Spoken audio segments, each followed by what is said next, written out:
2019年11月10日，对于很多《陈情令》观众来说，或许只是双11晚会的一个普通日期，可对于长期关注博君一肖的人而言，这一晚却始终带着一种难以形容的复杂情绪，因为那是《陈情令》爆红之后，两人少数还能公开同台的大型活动之一，也是许多人心中最接近意难平的一个夜晚。6年过去了，当大家再次回头看这场晚会时，才发现当年的很多细节远比记忆中更加耐人寻味。如果说南京演唱会留下的是那个始终没能完成的公开拥抱，那么双11晚会留下的则更像是一种无法说出口的遗憾，尤其是找麦克风的那一幕。直到今天，很多人重新刷到那段视频时，依旧会忍不住心酸，因为从镜头里可以明显感受到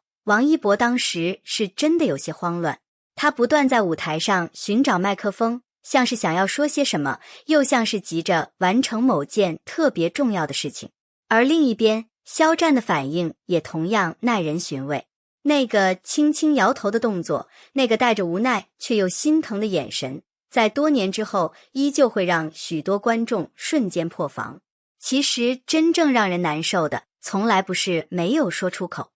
而是你明明能够感觉到那句话对他来说真的很重要。很多粉丝后来都认为，那一晚最遗憾的地方并不是舞台本身，而是那个差一点就能完整喊出对方名字，差一点就能更加自然地站在彼此身边，也差一点就能给那个夏天留下一个更圆满的结尾。但或许正因为如此，双11晚会才会成为很多人多年后依旧忘不掉的名场面。因为遗憾往往比圆满更容易被记住。可如果抛开那些令人心酸的部分，其实认真回看整场活动，你会发现，那晚真正留下的并不只有遗憾，还有很多藏不住的温柔。比如舞台上的互动，很多人应该都记得，那一晚两人曾同时做出过520手势。对于普通观众来说，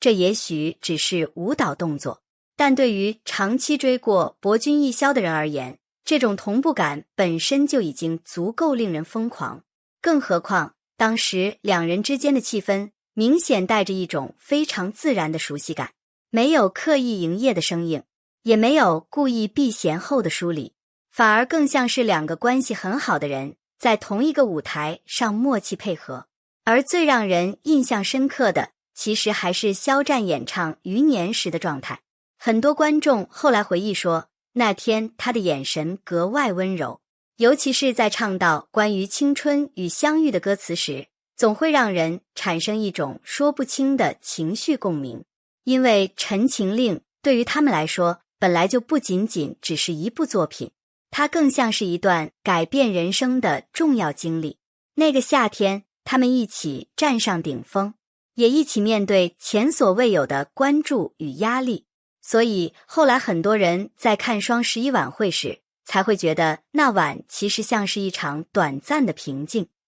因为再往后，两人公开同框的机会开始越来越少，也正因如此，当年的每一个细节才会被反复回忆。比如后台那些被不断提起的小故事，有人说王一博曾让助理帮忙带着滑板，也有人提到两人在后台有很多自然互动与照顾彼此的细节。当然，这些更多属于粉丝之间的讨论与猜测，并不能直接视为事实。但有一点无法否认，那段时期的两人确实给观众留下了极强的陪伴感。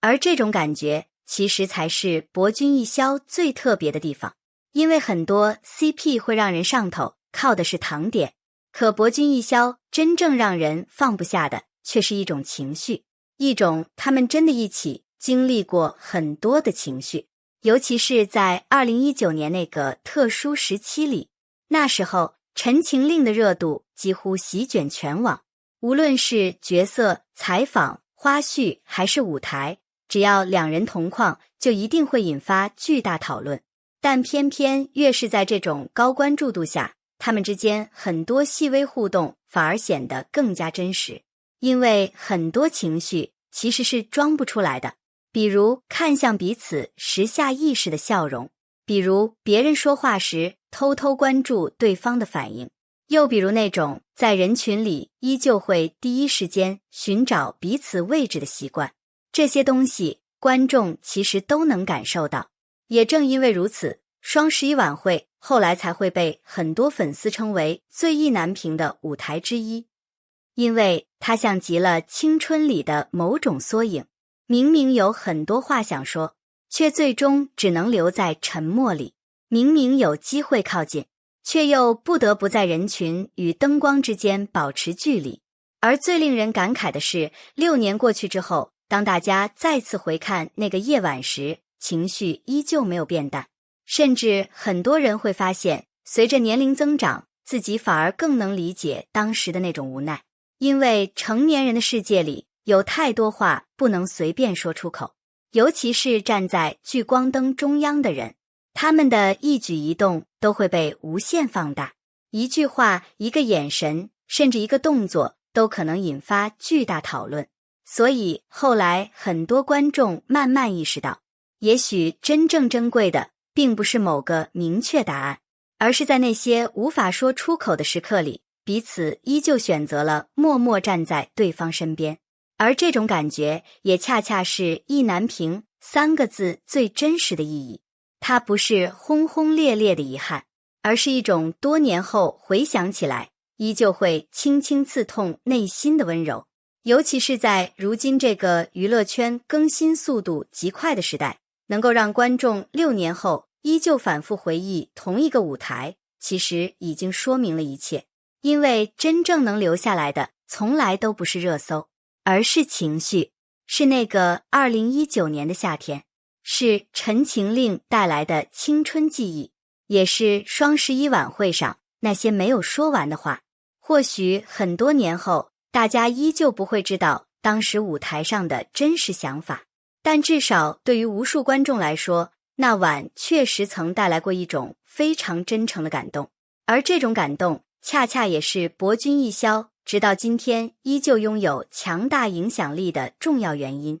因为人们真正怀念的从来不只是2个人，而是那个曾经愿意为了一个眼神、一段同框、一次互动就开心很久的自己。最后也想把一个问题留给屏幕前的你，如果重新回看2019年双11晚会，你印象最深的瞬间是什么？是那个找麦克风的片段，还是2人同台时藏不住的默契与氛围感？欢迎大家在评论区分享你的想法。感谢大家看到最后，如果你也还记得那个夏天，别忘了点赞、订阅，我们下期再见。